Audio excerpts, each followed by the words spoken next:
Bonjour. Bonjour, ça fait un petit moment que je ne me suis pas retrouvé dans cette salle avec vous. Bien content d'être ici. Vous avez vu hier qu'on a quand même posé beaucoup de questions et on a beaucoup de questions encore à poser sur la participation du gouvernement du Québec au tournoi de la PGA qui a lieu d'ailleurs, puis ils ont toute ma sympathie avec la pluie qui tombe aujourd'hui. La ministre a parlé d'une participation. Quand on a une participation, c'est qu'on a des retours, on achète quelque chose. C'est pas une participation, là. D'abord, là, soyons clairs sur les termes, c'est une subvention. C'est une subvention à hauteur de 6,5 millions qui a été donnée à la PGA. Je pense que vous aurez compris qu'on est contre ce genre d'entente avec des entreprises milliardaires. La PGA, là, c'est quand même pas les disciples d'Emmaüs, là. C'est une entreprise ultra rentable, lucrative, qui, en plus, est en recherche de nouveaux marchés. Alors, c'est plutôt nous qui devrions être en demande avec ces entreprises-là parce que la PGA a des baisses de fréquentation, notamment dans les codes d'écoute, et elle se cherche des nouveaux marchés. Alors, nous, on s'est vendu et on a donné de l'argent public pour la PGA. On est absolument contre ce genre d'entente. Et en plus, la ministre tombe dans l'enflure verbale en nous parlant d'1 milliard de téléspectateurs. Réalisez là, que ça, c'est un humain sur 8 qui, en fin de semaine, va allumer sa télé ou son ordinateur puis qui va suivre la PGA à Montréal. Je ne pense pas que nous sommes dans ces eaux-là, pas du tout. Elle nous a parlé aussi de retombées à 71 millions. On n'a pas d'études là-dessus, on n'a pas de chiffres là-dessus. Elle fait un lien directement entre un événement d'une fin de semaine et 4,2 milliards de toute l'industrie touristique du Québec. C'est exagéré, ça ne tient absolument pas la route. À l'entendre, on a l'impression que si on ne donne pas cette subvention à la PGA, on met en péril toute une industrie touristique au Québec qui est tenue là, à bout de bras par des gens qui ont des petites auberges, des petits tours de bateau, des restaurants, et j'en passe, et des meilleurs. Alors, il n'y a pas de lien là-dessus. Elle essaie de justifier quelque chose qui, selon moi, est parfaitement injustifiable. Puis je termine là-dessus. Moi, ce qui me gosse là-dedans, là, c'est le bricolage de subventions.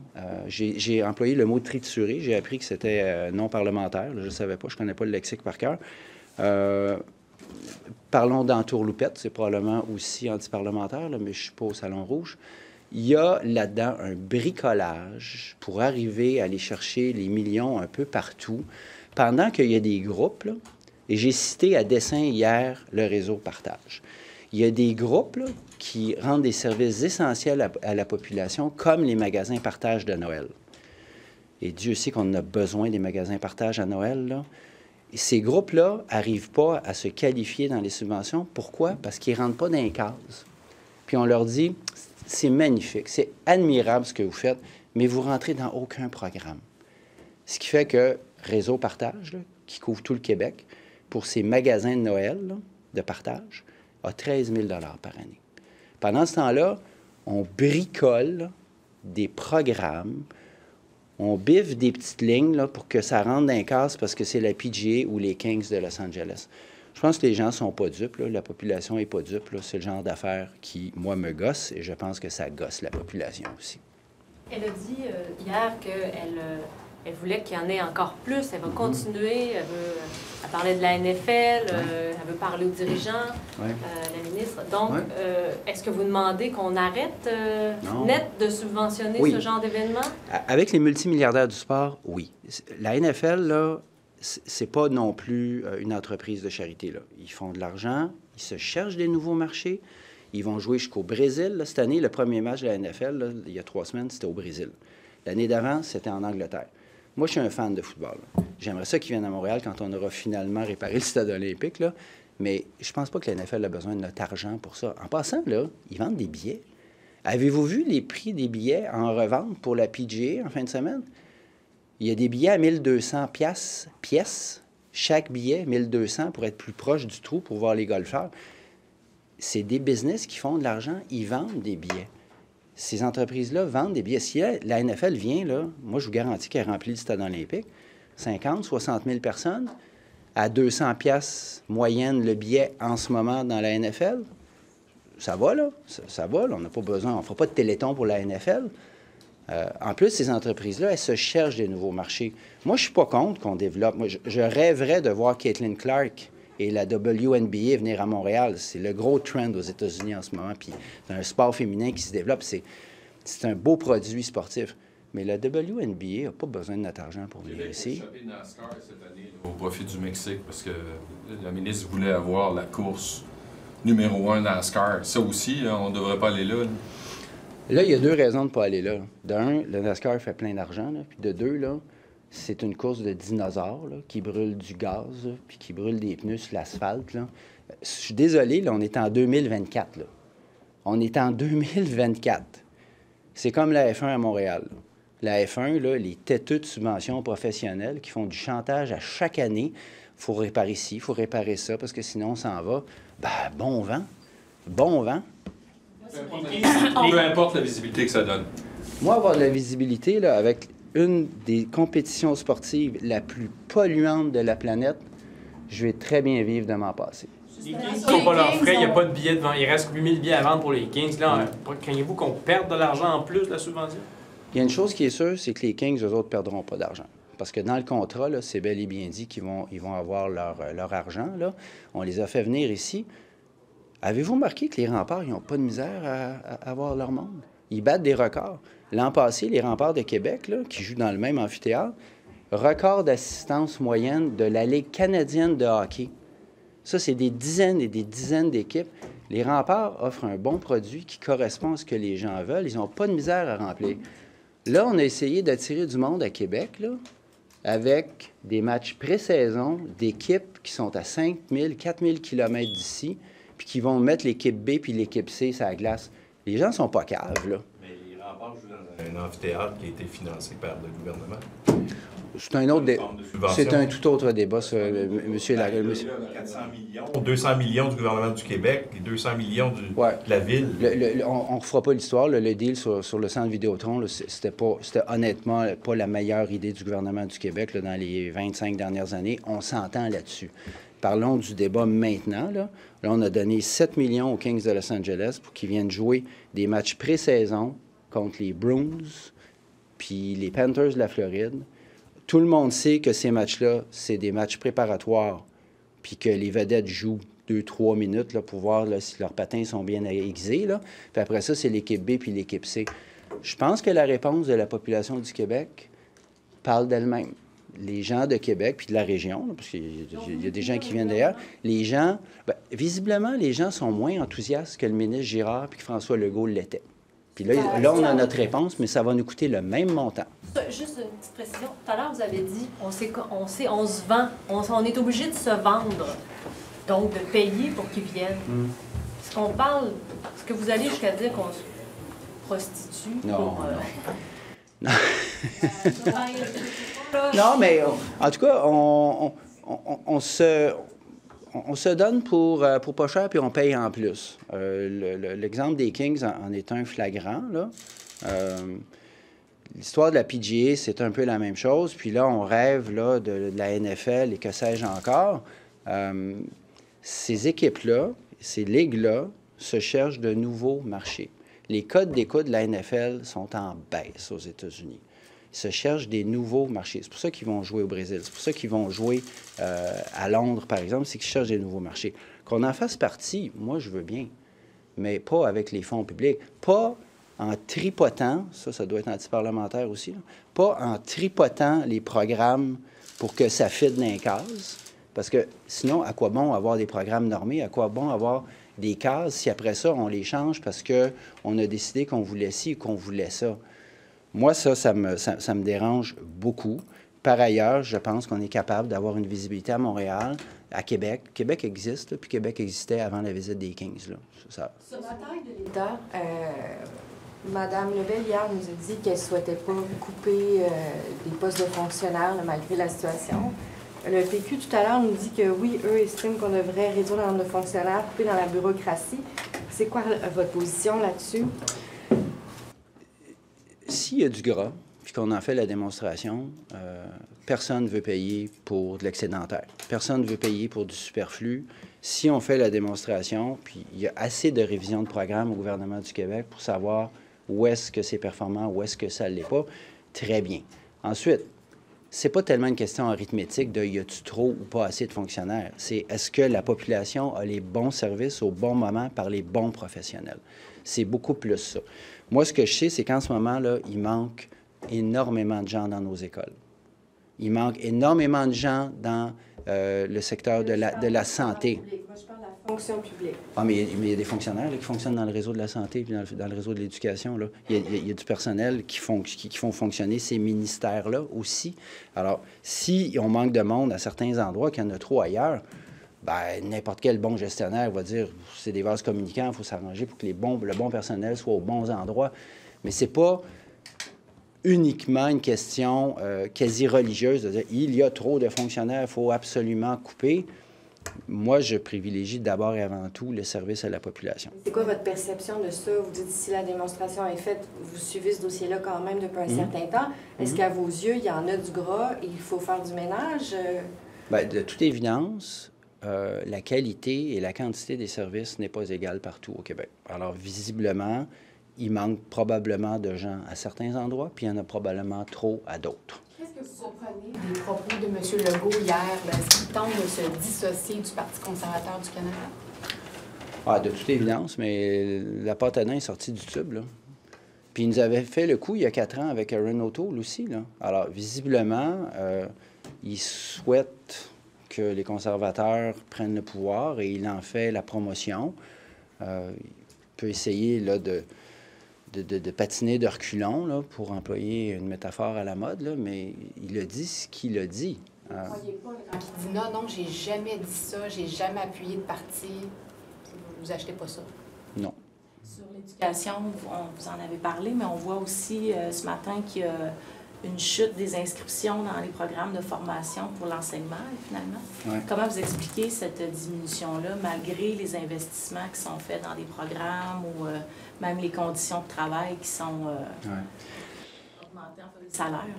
Bien, ça s'explique notamment parce que le réseau de l'éducation publique a été mis tellement à mal qu'il est beaucoup moins attractif pour des jeunes qui voudraient se destiner à une carrière en éducation. C'est la même chose en médecine de famille, d'ailleurs. Hein? On en manque de médecins de famille. On a beau ouvrir les cohortes. En cours de parcours, les médecins décident qu'ils ne veulent pas aller en médecine de famille. Puis là, c'est encore pire. Les médecins décident qu'ils ne veulent même plus aller au public, ils s'en vont directement au privé. Ça, c'est un problème d'attractivité de notre réseau. Et là, on a un problème parce que ça fait des années que la CAQ nous dit ça va se résorber, le problème de pénurie d'enseignants puis d'enseignantes, parce qu'on a ouvert les cohortes davantage. Tu peux ouvrir la cohorte, là, puis donner tes cours dans un amphithéâtre avec 800 places. Si tu as juste 200 étudiants et étudiantes, tu n'y arriveras pas. Et comment on investit cette avance-là, justement? En revalorisant la profession, en investissant dans nos écoles, en donnant des moyens aux professeurs, aux enseignantes de travailler. Il y a des efforts qui ont été faits, il faut le reconnaître, là, dans les dernières années, mais on partait de tellement loin. On a tellement laissé se dégrader, ne serait-ce que le parc immobilier, puis ensuite, évidemment, la qualité de l'éducation. Après ça, on s'est contenté d'avoir un adulte par classe. On a tellement dilué notre capacité en éducation que c'est devenu moins attractif. Alors, on a un rattrapage à faire. Il faut s'y mettre maintenant. Mais de toute évidence, là, l'explication de la CAQ depuis 6 ans qu'on augmente les cohortes puis ça va régler le problème, ça ne fonctionne pas. Sur les patients du 450 qui ne pourront plus être soignés au CUSUM, vous en pensez quoi? J'en pense beaucoup de mal parce qu'il y a déjà assez d'obstacles au Québec pour se faire soigner. On ne devrait pas faire de la ségrégation en fonction du code postal ou de l'indicatif régional. Il faut savoir qu'il y a des gens du 450 qui sont allés au CUSUM, notamment parce qu'ils ont été référés au CUSUM, qui est un hôpital hyper moderne, un hôpital qui a des spécialistes extraordinaires, qui parfois donnent des services qui ne sont pas donnés ailleurs, dans un grand rayon kilométrique. Et là, on dit à ces gens-là, c'est dommage, hein, parce que tu habites à Brossard, ou tu habites à Varennes, ou tu habites à Laval, tu ne pourras plus te faire soigner ici. Je demande au ministre de se pencher prestement là-dessus. Je crois que ça ne respecte pas la loi, d'ailleurs, parce qu'au Québec, il est clairement dit qu'on ne se fait pas soigner selon notre code postal. Et notamment, un CIUS ou des CIS ne peuvent pas refuser. Ou une clinique des Laurentides ne peut pas refuser un patient parce qu'il vient de la Naudière. Et ça a été adressé déjà. Adressé, c'est un anglicisme. On a déjà parlé de ça ici.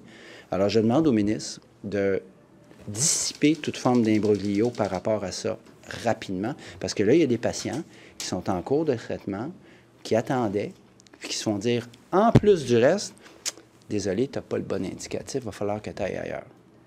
Can I hear you in English on this? The fact that, did you learn this news in the media earlier today, or you were aware of this practice? I was not.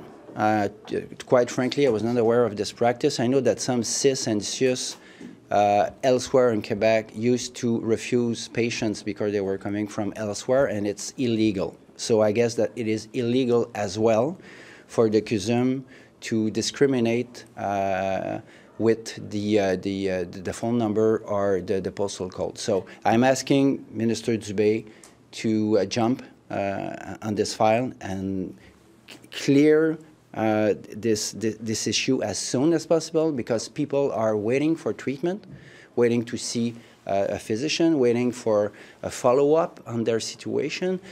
And I think, quite frankly, that the CUSUM is wrong doing this. But the CUSUM is not blocking patients that were already there and receiving services. The CUSUM, the MUCH is basically stopping new patients for tests or that type of thing. Yeah, well, still, the CUSUM is wrong doing this. In Quebec, you should not get treatment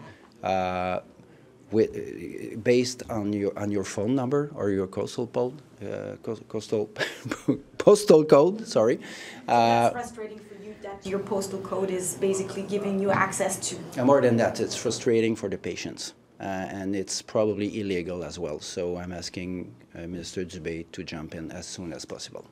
And what did you make of Mr. Legault taking almost a week to clarify his position on Pierre Poilievre? Well, Mr. Legault has been around for like, what, 25 years? He knows how it works.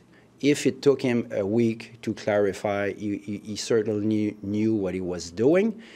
So he said something. A week later, he came back saying, no, I didn't mean that.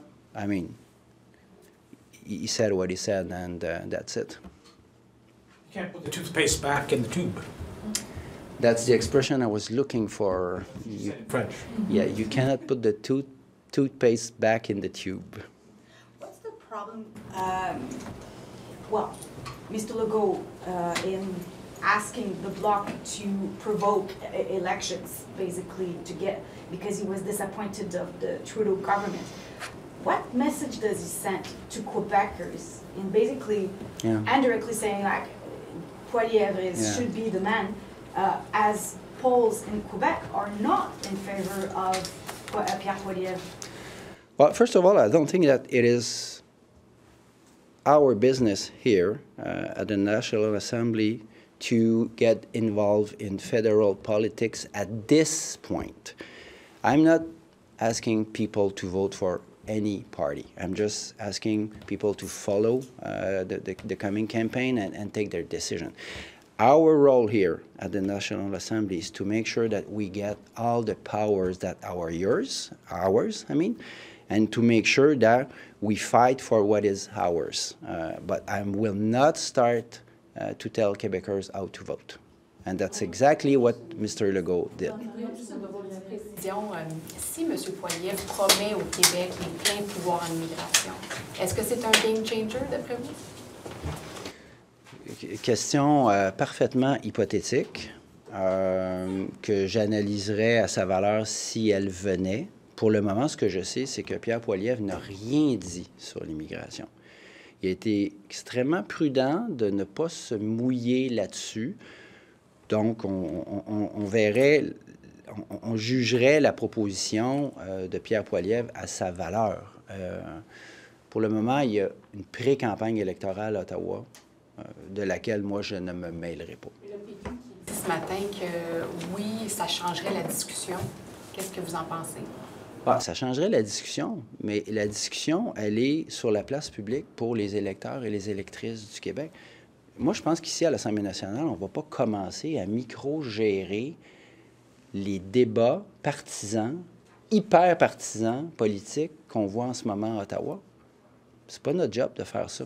Après ça, s'il y a des propositions pour qu'on ait plus de pouvoir en ci, en ça, si un parti vient nous dire, par exemple, OK, on ne se mêlera pas des soins dentaires, on va plutôt envoyer l'argent qui revient à Québec, puis vous occuperez de ça, j'accueillerais ça avec beaucoup d'ouverture. Fermé aux conservateurs de Poilievre? Il n'y a pas beaucoup d'affinité entre les conservateurs de Poilievre et moi. Clair. Les gains pour le Québec sont des gains pour le Québec. Cela dit, les conservateurs sont pas mal aux antipodes de ce que moi je représente en politique. Merci.